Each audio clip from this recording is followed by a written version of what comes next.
السلام علیکم عزیز ناظرین، بسم اللہ الرحمن الرحیم۔ ناظرین، مووی خلافت کے بانی اور پہلے حکمران حضرت امیر معاویہ بن ابو سفیان رضی اللہ تعالی عنہ تھے، جنہیں معاویہ اول بھی کہا جاتا ہے۔ آپ ہجرت مدینہ سے تقریباً 15 برس بیشتر مکہ مکرمہ میں پیدا ہوئے۔ جب رسول اللہ صلی اللہ علیہ وآلہ وسلم نے اعلان نبوت فرمایا تو حضرت معاویہ رضی اللہ تعالی عنہ کی عمر تقریباً 4 برس تھی۔ آپ نے فتح مکہ کے روز اپنے والد اور والدہ کے ہمراہ اسلام قبول کیا۔ جب آپ نے اسلام قبول کیا تو اس وقت آپ کی عمر 25 برس تھی۔ بعض روایات کے مطابق آپ فتح مکہ سے قبل ہی اسلام قبول کر چکے تھے، لیکن اس کا اظہار نہ کیا تھا۔ اسلام قبول کرنے کے بعد رسول اللہ صلی اللہ علیہ وآلہ وسلم نے حضرت امیر معاویہ رضی اللہ تعالی عنہ کو کاتب وحی کا عظیم منصب عطا کیا، لیکن بعض علماء انہیں صرف کاتب ہی کہتے ہیں۔ اس کے علاوہ بیرون ملک سے آئے ہوئے لوگ اور ملاقاتیوں کی مہمان نوازی اور دیکھ بھال کا کام بھی آپ کے سپرد تھا۔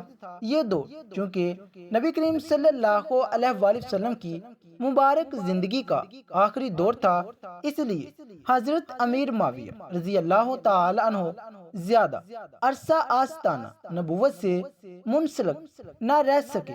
حضور نبی کریم صلی اللہ علیہ وآلہ وسلم کے وصال با کمال کے بعد خلفائے راشدین اور حضرت سیدنا امام حسن ابن علی رضی اللہ تعالی عنہ کی خلافت کے بعد حضرت امیر معاویہ رضی اللہ تعالی عنہ نے خلافت کے قیام کا اعلان کیا اور کم و بیش 20 سال تک مسلمانوں پر حکومت کرتے رہے۔ آپ کو پہلا مسلمان حکمران ہونے کا بھی اعزاز حاصل ہے کہ جس کا نام سرکاری دستاویزات اور کتبوں پر کندہ ہو۔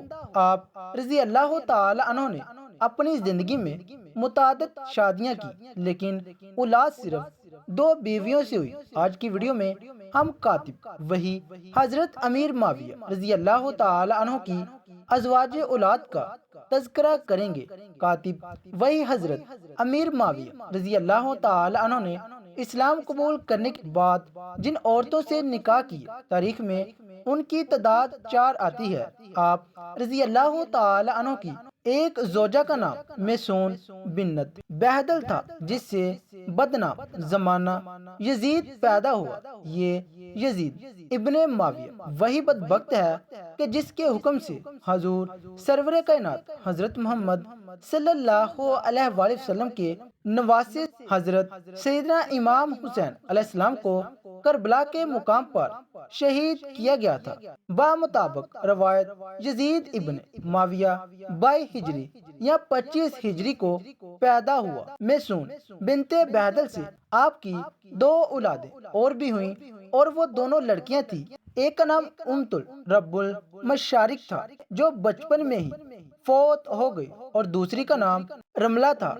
کاتب وہی حضرت امیر معاویہ رضی اللہ تعالی عنہ کی دوسری بیوی کا نام فاختہ بنت قرظہ تھا۔ اس سے آپ کے 2 ساجزادے عبداللہ اور عبد الرحمن پیدا ہوئے۔ عبداللہ تو حضرت امیر معاویہ رضی اللہ تعالی عنہ کی وفات تک زندہ رہے، لیکن ان کے بعد کے حالات سے تاریخ کے اوراق خاموش ہیں۔ ان کی کنیت ابو الخیر بیان کی جاتی ہے، لیکن عبد الرحمن بچپن ہی میں انتقال کر گئے تھے۔ آپ کی ایک تیسری زوجہ کنود بنت قرظہ بھی تھی، جو کہ فاختہ بنت قرظہ کی بہن تھی۔ ان کے علاوہ حضرت امیر معاویہ رضی اللہ تعالی عنہ کی ایک چوتھی زوجہ نائلہ بنت عمارہ الکلبیہ تھی، جس سے آپ کی ایک ساجزادی رملہ اور دوسری ہند بنت معاویہ پیدا ہوئیں۔ ان کے علاوہ آپ کی 3 ساجزادیوں کا اور بھی حال ملتا ہے، جن کے نام عائشہ، عاتقہ اور صفیہ بیان کیے جاتے ہیں۔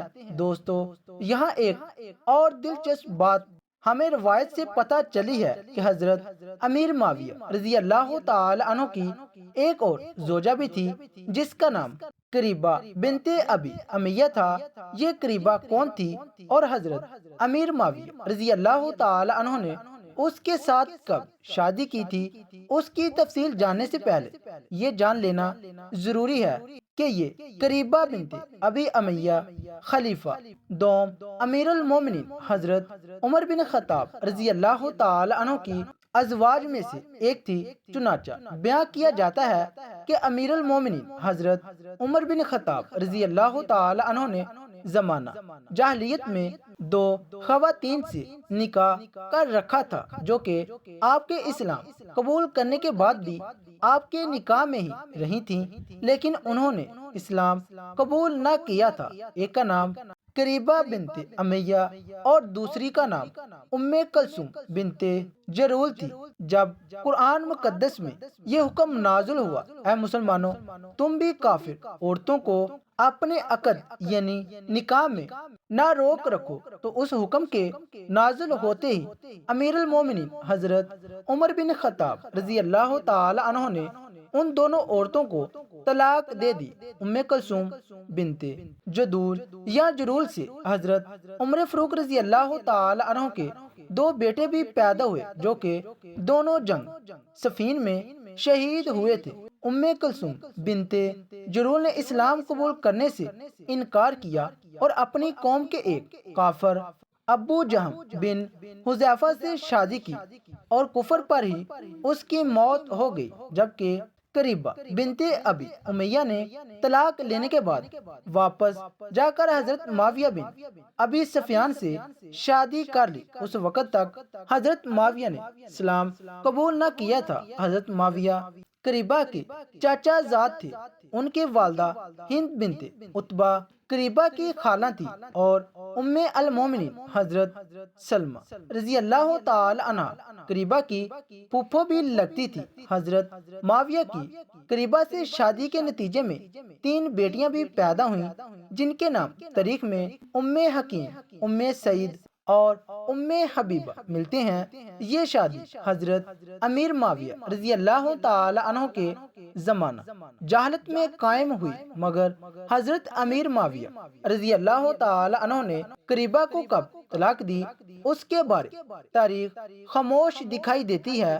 علامہ ابن سعد رحمۃ اللہ علیہ نے طبقات الکبریٰ میں ذکر کیا ہے کہ قریبہ بنت امیہ نے بعد میں اسلام قبول کر لیا تھا اور حضور نبی کریم صلی اللہ علیہ وآلہ وسلم کی صحابیت کا درجہ بھی پا لیا تھا۔ حضرت امیر معاویہ کے بعد قریبہ بنت ابی امیہ نے امیر المومنین حضرت ابوبکر صدیق رضی اللہ تعالی عنہ کے بیٹے عبد الرحمن بن ابی بکر سے شادی کی تھی، جن سے ان کے ہاں 5 بچوں کی پیدائش بھی ہوئی تھی۔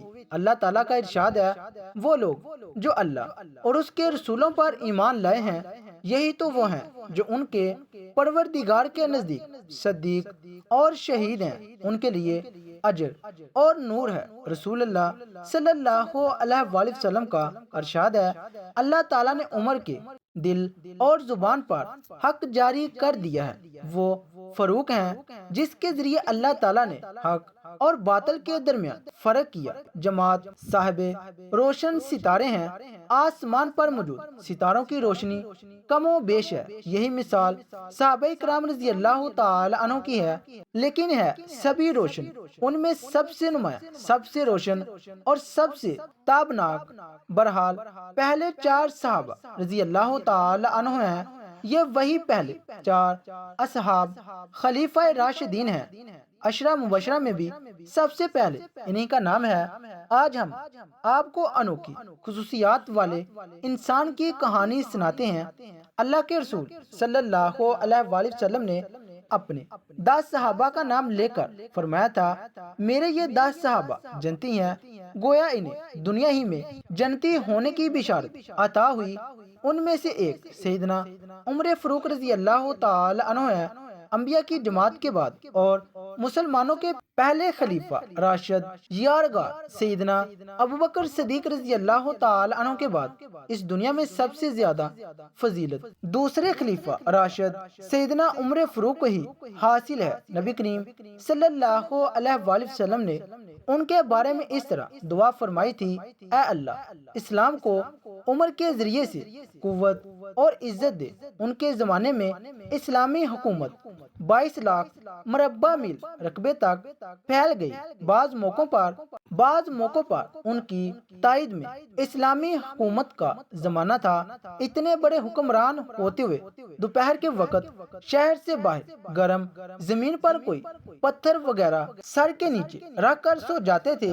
ان کے واقعات اس قدر حیرت انگیز ہیں کہ سننے والے دنگ رہ جاتے ہیں۔ بڑے بڑے طاقتور حکمران ان کے نام سے کامتے تھے، جبکہ خود ان کا یہ حال تھا کہ جسم پر خدر کا لباس ہوتا تھا۔ سیدنا عمر فاروق رضی اللہ تعالی عنہ ہجری سال شروع ہونے سے 40 سال پہلے 583 عیسوی یا 584 عیسوی میں مکہ میں پیدا ہوئے۔ نبی کریم صلی اللہ علیہ وآلہ وسلم ان سے 13 سال پہلے دنیا میں تشریف لا چکے تھے۔ والدین نے نام عمر رکھا، کنیت ابو حفص تھی، لقب فاروق تھا، یعنی حق اور باطل میں فرق کرنے والا۔ یہ لقب انہیں نبی کریم صلی اللہ علیہ وآلہ وسلم نے عطا فرمایا۔ حضرت عمر کا سلسلہ نسب 8ویں پشت میں نبی کریم صلی اللہ علیہ وآلہ وسلم سے مل جاتا ہے۔ آپ نے دنیا میں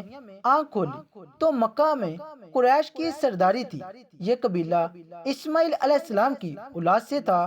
قریش کے آگے چل کر 10 کے قریب قبیلے بن گئے۔ ان میں نبی کریم بنو ہاشم سے تھے، ابو بکر بنو تہم سے اور عمر فاروق بنو عادی سے تھے۔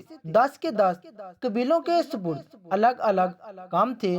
مثلاً کوئی خانہ کعبہ کی دیکھ بھال کرتا تھا تو کوئی حاجیوں کو پانی پلاتا تھا، کوئی جھگڑوں کے فیصلے کرتا تھا۔ بنو عادی کے ذمے 2 کام تھے۔ قریش کو کوئی الجی بھیجنا ہوتا تو یہ بھیجتے تھے۔ دوسرا کام یہ تھا کہ 2 گروہوں میں جھگڑا ہو جاتا تو بنو عادی کا سردار فیصلہ کرتا تھا۔ بنو عادی کے گھر صفا اور مروہ پہاڑیوں کے درمیان میں تھے۔ حضرت عمر بن خطاب رضی اللہ تعالی عنہ یہیں پیدا ہوئے اور پرورش پائی۔ ان کے والد خطاب بنو عادی کے سردار تھے۔ جس زمانے میں نبی کریم صلی اللہ علیہ وآلہ وسلم نے نبوت کا اعلان کیا، خطاب فوت ہو چکے تھے۔ سیدنا عمر کے بچپن کے حالات کسی کتاب میں نہیں ملتے۔ اتنا ذکر ملتا ہے کہ بڑے ہوئے تو باپ نے اونٹ چرانے پر لگا دیا۔ اونٹ چراتے ہوئے کبھی تھک کر بیٹھ جاتے تو باپ مارا کرتا تھا۔ جوانی کی عمر کو پہنچنے تک لکھنا پڑھنا سیکھ لیا تھا۔ نبی کریم صلی اللہ علیہ وآلہ وسلم نے جب اعلان نبوت کیا تو قریش میں کل 17 آدمی لکھنا پڑھنا جانتے تھے۔ ان میں حضرت عمر فاروق بھی تھے۔ اس کے علاوہ انہوں نے سپاہ گیری، تیغ زنی اور گھڑ سواری میں کمال حاصل کیا۔ گھڑ سواری کا حال یہ تھا کہ اچھل کر گھوڑے پر بیٹھ جاتے۔ کشتی کا فن بھی سیکھا۔ اونچائی کے طاقتور عالم تھے۔ چوٹی کے کئی پہلوانوں سے مقابلے جیتے۔ شاعر نہیں تھے، اشعار پسند کرتے تھے۔ تقلید کرنے کا ڈنگ بھی آتا تھا۔ مجاز میں غصہ اور سختی تھی۔ جوان ہونے پر تجارت کا پیشہ اختیار کیا۔ نبی کریم صلی اللہ علیہ وآلہ وسلم نے نبوت کا اعلان کیا تو ان کی عمر 27 سال تھی۔ اس وقت وہ قریش میں بہت اونچی حیثیت کے مالک تھے۔ مکہ کے معزز لوگوں میں شمار ہوتا تھا۔ ان کے بھائی زید بن خطاب، بہن فاطمہ بنت خطاب اور بہنوئی سعد بن زید نے جلدی اسلام قبول کر لیا، لیکن عمر اپنے باپ دادا کے مذہب پر سختی سے قائم رہے، ڈٹ کر اسلام کی مخالفت کی۔ مسلمان ہو جانے والوں کو مارتے پیٹتے تھے۔ مارتے پیٹتے 6 سال گزر گئے، لیکن حضرت عمر کسی ایک انسان کو بھی اسلام سے نہ پھیر سکے۔ اس دوران ان میں کچھ واقعات ایسے پیش آئے جن کی وجہ سے وہ سخت الجھن میں پڑ گئے۔ کبھی اسلام کی طرف مائل ہوتے، کبھی مسلمانوں کے خلاف نفرت محسوس کرتے۔ اس کی وجہ یہ تھی کہ رسول کریم صلی اللہ علیہ وآلہ وسلم کے متعلق قریش کے کافروں نے مشہور کر رکھا تھا کہ وہ جادوگر ہیں۔ اس زمانے میں ایک روز انہوں نے رسول پاک صلی اللہ علیہ وآلہ وسلم کو حرم شریف کے اندر نماز پڑھتا دیکھا تو وہ آپ کے پیچھے کھڑے ہو گئے۔ اس وقت آپ صلی اللہ علیہ وآلہ وسلم قرآن پاک کی سورت حاقہ کی بلند آواز میں تلاوت کر رہے تھے۔ اللہ کے کلام نے ان پر بہت اثر کیا۔ انہیں یقین ہو گیا کہ آپ نہ تو جادوگر ہیں اور نہ شاعر ہیں۔ دل میں اسلام کے لیے نرم گوشہ پیدا ہو گیا، لیکن باپ دادا کا مذہب چھوڑنے پر اب بھی تیار نہ ہوئے۔ نبی کریم صلی اللہ علیہ وآلہ وسلم نے انبیاء علیہ السلام فیاضی بڑھتے ہوئے ارشاد فرماتے ہیں، جاؤ تم آزاد ہو۔ سراقہ بن مالک نے اپنی سواری تیار کی اور رسول کریم صلی اللہ علیہ وآلہ وسلم کی خدمت اقدس میں حاضر ہوئے تاکہ آپ صلی اللہ علیہ وآلہ وسلم کے سامنے مسلمان ہونے کا اعلان کرے اور 10 سال پہلے جو تحریر پروانہ اس کے پاس موجود تھا وہ پیش کر کے ایمان حاصل کریں۔ سراقہ بن مالک کہتے ہیں، میں نبی کریم صلی اللہ علیہ وآلہ وسلم کی خدمت میں حاضر ہوا تو آپ صلی اللہ علیہ وآلہ وسلم اس وقت ایک انصاری لشکر کے جرمٹ میں تشریف فرما تھے۔ مجھے دیکھ کر انصاری اپنے نیزوں سے کچوکے لگانے لگے اور کہنے لگے، دور ہٹ جاؤ، تم یہاں کیا لینے آئے ہو؟ میں صفوں کو چیرتا ہوا رسول اقدس صلی اللہ علیہ وآلہ وسلم کے پاس پہنچنے میں کامیاب ہو گیا۔ آپ صلی اللہ علیہ وآلہ وسلم اپنی اونٹنی پر سوار تھے۔ میں نے تحریری پروانہ دکھاتے ہوئے عرض کی، یا رسول اللہ صلی اللہ علیہ وآلہ وسلم، میں سراقہ بن مالک ہوں، یہ آپ کا میرے ساتھ تحریری معاہدہ ہے۔ رسول خدا صلی اللہ علیہ وآلہ وسلم نے ارشاد فرمایا، سراقہ بن مالک تم میرے پاس آ جاؤ، آج عہد و پیمان کی افاق کا دن ہے۔ میں آگے بڑھا اور آپ صلی اللہ علیہ وآلہ وسلم کے سامنے اپنے مسلمان ہونے کا اعلان کر دیا اور آپ صلی اللہ علیہ وآلہ وسلم کے حسن و جمال سے بہت زیادہ متاثر ہوا۔ سراقہ بن مالک رضی اللہ تعالی عنہ کی رسول اللہ صلی اللہ علیہ وآلہ وسلم سے ملاقات کو ابھی چند ہی ماہ گزرے تھے کہ اللہ تبارک و تعالی نے نبی کریم صلی اللہ علیہ وآلہ وسلم اپنے پاس بلا لیا۔ آپ صلی اللہ علیہ وآلہ وسلم کے وصال سے سراقہ بن مالک رضی اللہ تعالی عنہ غم سے نڈال ہو گئے اور وہ منظر ان کی آنکھوں کے سامنے گھوم گیا جب وہ 100 اونٹ کے لالچ میں حضور نبی کریم صلی اللہ علیہ وآلہ وسلم کو قتل کرنے کا ارادہ لے کر تعاقب میں نکلے تھے۔ آج دنیا بھر کی عمدہ اونٹنیاں رسول اللہ صلی اللہ علیہ وآلہ وسلم کے ناخن کے ایک ذرے برابر بھی حیثیت نہیں رکھتی اور اپنے بارے میں رسول اللہ صلی اللہ علیہ وآلہ وسلم کا یہ جملہ بار بار دہرانے لگے، سراقہ جب تم شاہ ایران کے کنگن پہنو گے تو تمہیں کیسا لگے گا؟ اب انہیں یقین ہو گیا تھا کہ شاہ ایران کے کنگن یہ ضرور پہنیں گے۔ وقت تیزی کے ساتھ گزرتا گیا، یہاں تک کہ امیر المومنین حضرت عمر بن خطاب رضی اللہ تعالی عنہ کا دور خلافت آیا۔ مسلمان ان کے دور حکومت میں ایران کی طرف تیز ہوا کے جھونکے کی طرح لپکے قلعوں کو فتح کرتے، لشکروں کو شکست فاش دیتے ہی شاہی تختوں کو پامال کرتے اور مال غنیمت سمیٹتے ہوئے مسلسل آگے بڑھتے چلے گئے، یہاں تک کہ پورا ایران فتح کر لیا۔ ایک روز سپہ سالار لشکر حضرت سعد بن ابی وقاص رضی اللہ تعالی عنہ کے قاصد ایران فتح کی خوشخبری لے کر حضرت فاروق اعظم رضی اللہ تعالی عنہ کی خدمت میں حاضر ہوئے۔ ان کے ساتھ بیت المال کے لیے غنیمت کا 5واں حصہ بھی تھا جو ایران کے مجاہدین اسلام کے ہاتھ لگا تھا۔ جب مال غنیمت حضرت عمر بن خطاب رضی اللہ تعالی عنہ کے سامنے رکھا گیا، آپ رضی اللہ تعالی عنہ یہ دیکھ کر حیران ہو گئے کہ اس میں شاہ ایران کا وہ تاج بھی موجود تھا جس میں قیمتی موتی جڑے ہوئے تھے۔ شاہ ایران کا وہ لباس بھی موجود تھا جو سونے کی تاروں سے بنا ہوا تھا، اور وہ قیمتی پیٹی تھی جس پر لالو جواہر جڑے ہوئے تھے، اور سونے کے 2 کنگن بھی مال غنیمت میں موجود تھے۔ اس جیسے خوبصورت کنگن پہلے کبھی نہیں دیکھے تھے۔ اس کے علاوہ شمار نفیس دیدہ زیب اشیاء مال غنیمت میں موجود تھی۔ امیر المومنین حضرت عمر بن خطاب رضی اللہ تعالی عنہ اس بیش بہا خزانے کو اپنی چھڑی سے الٹ پلٹ کر دیکھتے رہتے تھے۔ پھر آپ رضی اللہ تعالی عنہ نے حاضرین کی طرف دیکھتے ہوئے کہا، جو لوگ یہ مال غنیمت لے کر آئے ہیں بلا شک سب کے سب امین ہیں۔ حضرت علی کرم اللہ وجہ الکریم آئے، بلا شک سب کے سب امین ہیں۔ امیر المومنین حضرت علی رضی اللہ تعالی عنہ بھی وہاں موجود تھے۔ کہنے لگے، امیر المومنین آپ پاک دامن رہیں تو آپ کی رعایت بھی پاک دامن رہی۔ اگر آپ مال غنیمت کھاتے تو آج یہ ہڑپ کر جاتے۔ اس موقع پر فاروق اعظم رضی اللہ تعالی عنہ نے سراقہ بن مالک کو اپنے پاس بلایا۔ شاہ ایران کا لباس انہیں پہنایا، کمر پر پٹی باندھی، سر پر تاج رکھا اور ہاتھوں میں کنگن پہنائے۔ یہ منظر دیکھ کر مسلمانوں نے نعرہ تکبیر بلند کیا۔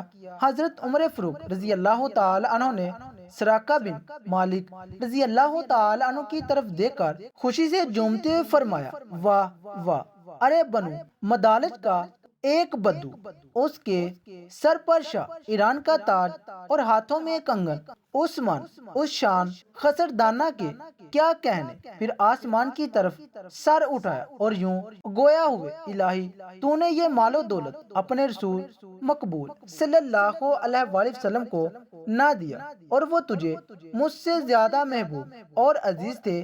اللہ تعالیٰ ہمیں صحابہ اہل بیت کی نقش قدم پر چلنے کی توفیق عطا فرمائے اور ہمارا خاتمہ ایمان پر فرمائے، آمین ثم آمین۔ ناظرین، کمنٹ باکس میں اللہ تعالیٰ کے 99 ناموں میں سے ایک نام ضرور ٹائپ کیجیے گا۔ شکریہ، اللہ حافظ۔